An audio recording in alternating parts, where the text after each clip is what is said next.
আসসালামু আলাইকুম। আপনাদের সকলকে ভর্তা ভাতের রান্নাঘরে স্বাগতম। আজকে আপনাদেরকে কচু ভর্তা কিভাবে করতে হয় সেটা দেখানো হবে।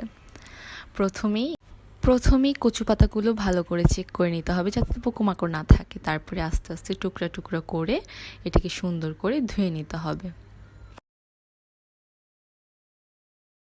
আমাদের যা যা উপকরণ দরকার তা হলো তেল, লেবু, আদা, শুকনা মরিচ, রসুন এবং কাঁচামরিচ, সাথে 2টি পেঁয়াজ। তারপরে আমরা চুলাটা জ্বালিয়ে ওখানে আমাদের তৈরি করার জন্য যেই পাতিলা বলেন বা কড়াই বলেন সেটা দেওয়ার পরে ওখানে পরিমাণ মতো পানি দিয়ে দিব। পানি দেওয়ার পরে ওখানে একটু লবণ দিয়ে দিব পরিমাণ মতো, যে যার মতো লবণ পছন্দ করেন সেরকম। তারপরে আমাদের কাটা কুচি কুচি করা কচু পাতাগুলো দিয়ে দিব সিদ্ধ করার জন্য। তার সাথেই আমরা দিয়ে দিব রসুন কেটে রেখেছি সেগুলো, আদা কুচি, তারপরে দিয়ে দিব কাঁচামরিচ।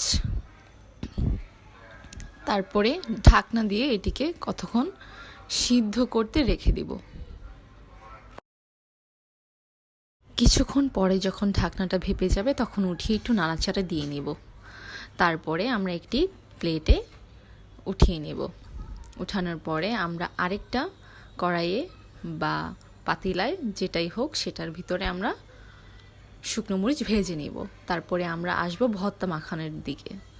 ভর্তা মাখানোর জন্য আমরা শুকনো মরিচগুলো বেটে নিব। তারপরে কচু পাতা সিদ্ধগুলো যা যা নিয়ে করেছি সবগুলো একসাথে বেটে নিব। বেটে নেওয়ার পরে সবগুলো সুন্দর করে উঠিয়ে নিব। প্লেটে করে ওটিকে পেঁয়াজ কুচি দিয়ে, লেবু দিয়ে এবং সরিষার তেল দিয়ে ভালো করে মাখিয়ে নেব।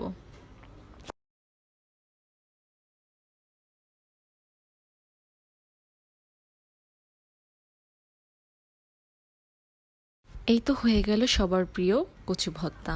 কেমন হয়েছে ট্রাই করে আমাকে অবশ্যই জানাবেন।